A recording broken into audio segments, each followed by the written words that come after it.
Directly say we are going to St. Petersburg, we're going to see President Putin.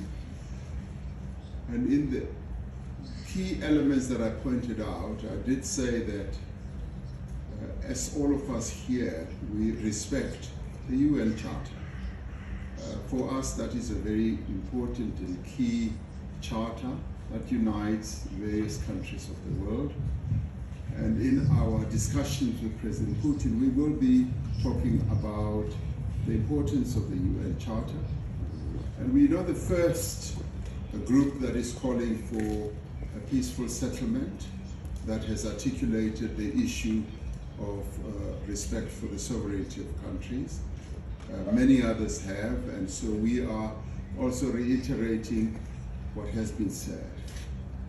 And another key element that I spoke to was that there should be security for all countries, and indeed both countries. They should have a sense of security that their own sovereignty and standing is also secured. And that's another key issue that also needs to be discussed. The quest for peace, in our view, is an important one.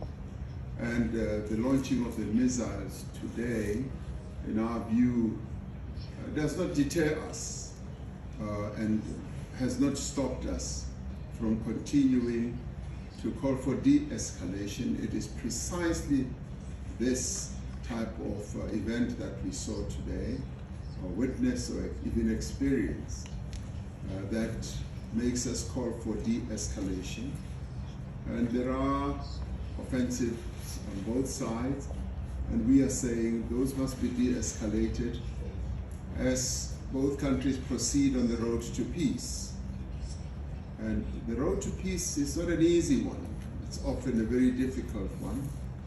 We also, from our own country, had to traverse that difficult road to peace. And even when the conflict becomes most intense, that is when peace should be made and be found. I specifically remember the efforts of the founding father of our democracy, President Mandela, who, even when he was in prison and apartheid was at its highest and its worst, he said this was the time for us to enter into negotiations to bring the nightmare of apartheid to an end. So we do believe that even at this stage, even as there's intensification